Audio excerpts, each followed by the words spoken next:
Once you get into the working world, a common theme is how hard your job is, not getting compensated for the degree of difficulty, and even the dangers of being on those jobs.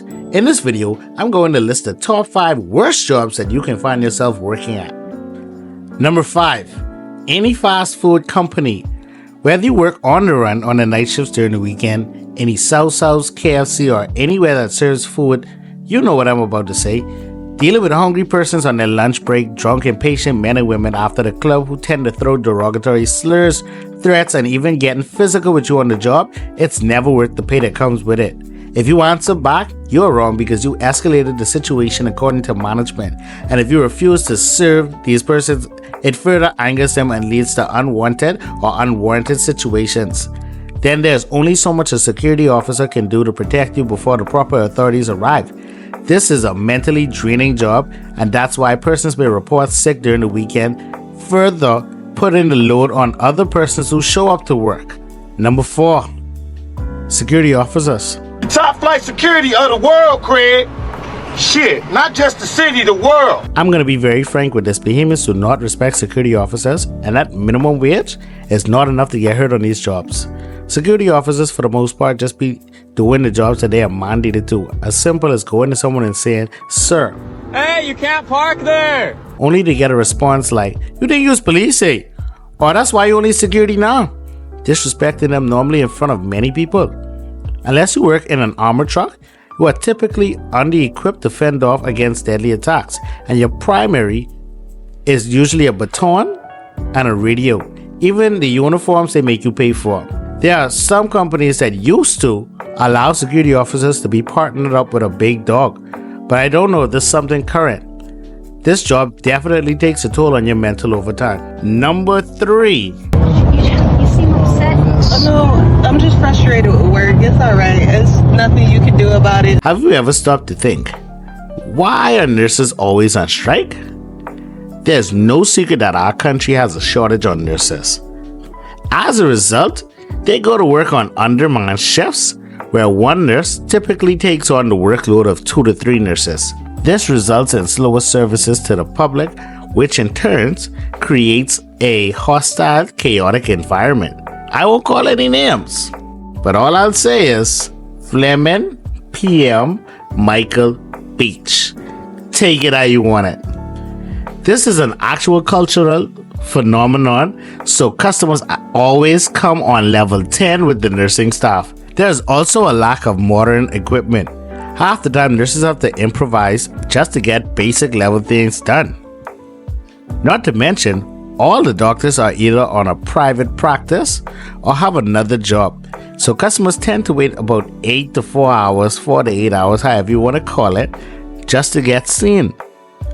Daily, nurses are insulted, threatened, and humiliated by the customers. Then to top it all off, they aren't even on a high-paid spectrum, so many of them leave to go to other countries where they feel more appreciated and recognized for their work. And when I say recognize, I mean monetarily. Number 2. Good afternoon, parents. Good afternoon, boys and girls. Shut the fuck Hey, up!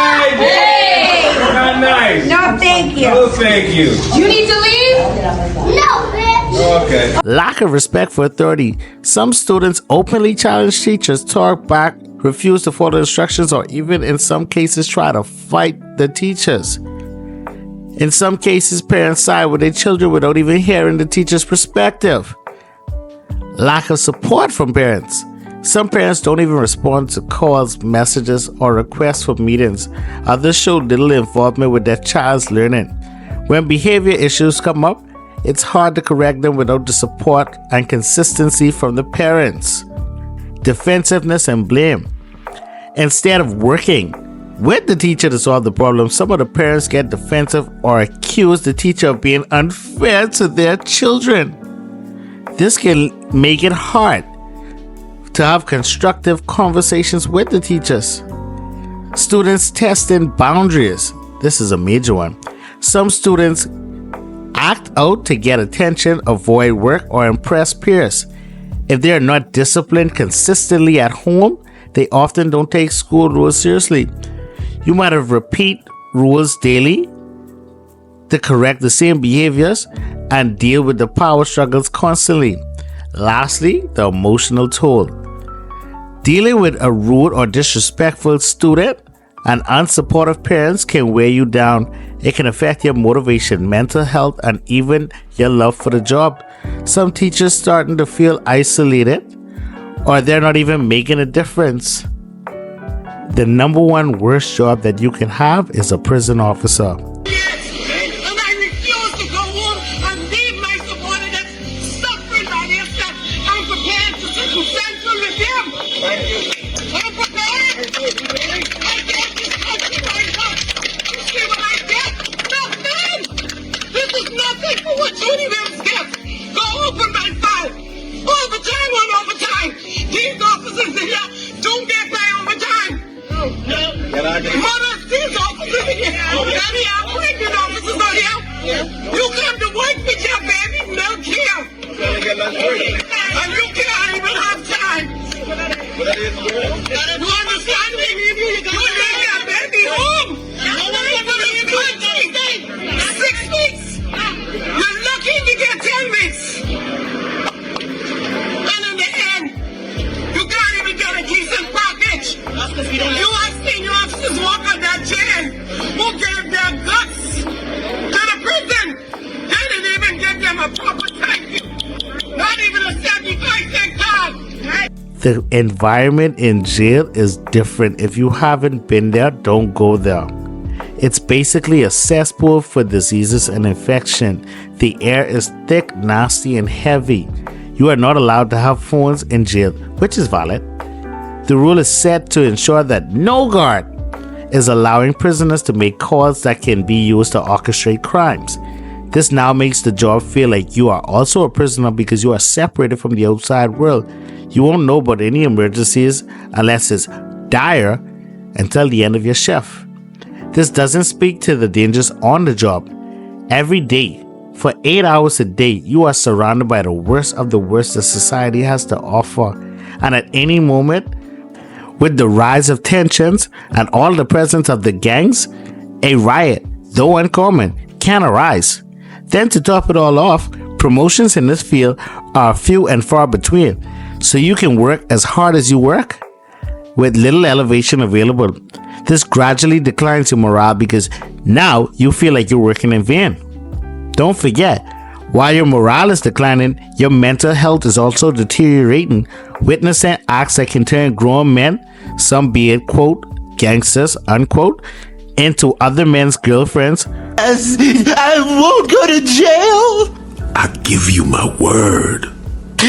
No anal rape. No anal rape. Or getting their manhood taken. This gruesome, bloody scene that unfolds leads employees to severe drinking and violent temperaments. I'm a beer and wine drinker, but once I start, it's hard for me to stop sometimes. You're an alcoholic. Is that what it is? Yeah, that's what it is. That's what... Oh, wow. I didn't know that. I thought I'd just like to have a good time. If you made it this far, thank you for rocking with me. I should have done it at the beginning, but I want to premise this video as we are not insulting anybody's job. Everybody has to make a living. And for those who may ask, I spoke to persons in these various fields to get their opinion. So this isn't made up. Thank you. Like and subscribe.